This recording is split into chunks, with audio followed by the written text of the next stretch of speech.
Hello my dear friends, you're on the Military Summary channel, and in this short video we are going to discuss events that took place during the previous 10 hours, the most important and interesting updates we can find on the Institute of Study of War map.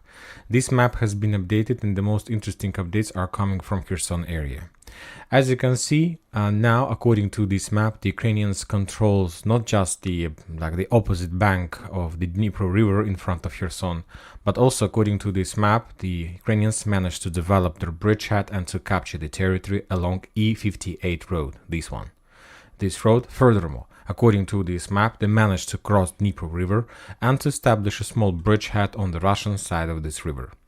To tell the truth, I'm not sure whether the Ukrainians were able to capture this bridgehead to cross this river and so on, because this bridge is not destroyed. The northern part was destroyed by the Ukrainians and by the Russians as well. This part of the road still exists.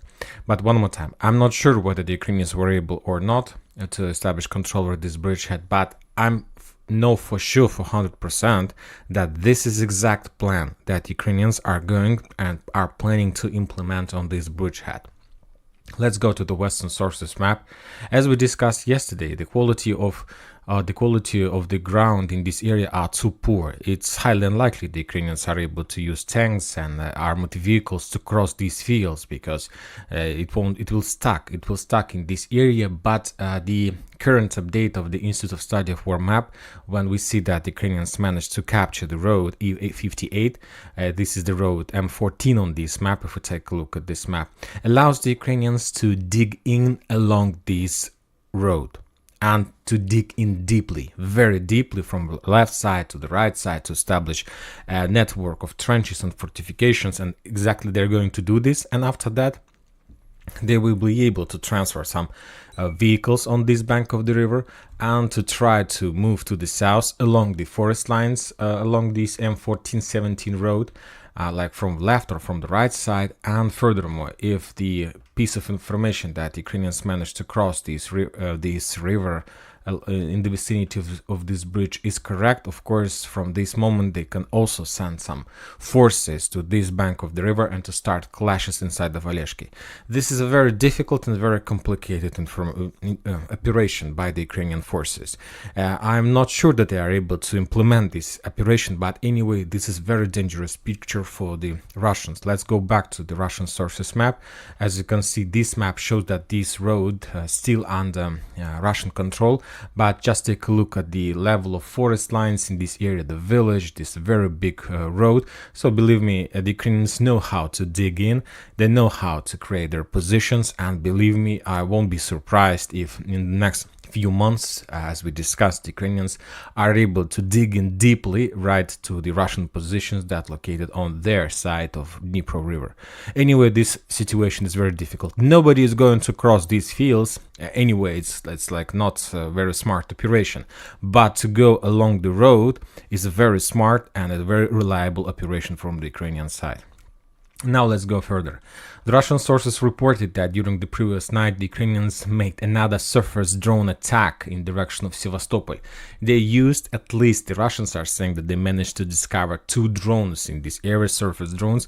One of them was destroyed by the Russian drone defense system, sea defense system, and another one destroyed by itself. So it was like explosion, and was a very massive explosion, and the civilians in this area are saying that their windows in their house were broken as a result of a wave of that attack, of that explosion. Very interesting updates are coming from Bakhmut. For example, today the head of defense of Wagner of Bakhmut, Syrsky, the head of the Ukrainian army, visited Chasov Yar, and the Ukrainian sources are saying that he has some negotiations, some meetings with the officers in that area, and as a result of that negotiation process, he ordered not to give up, not to step back from Bakhmut, at least until the 9th of May. As we discussed in the previous videos, the Ukrainians will try to hold Bakhmut by 9th of May, and the Russians are main goal to capture this town by this big date. For the Russians, the victory date, and something like this.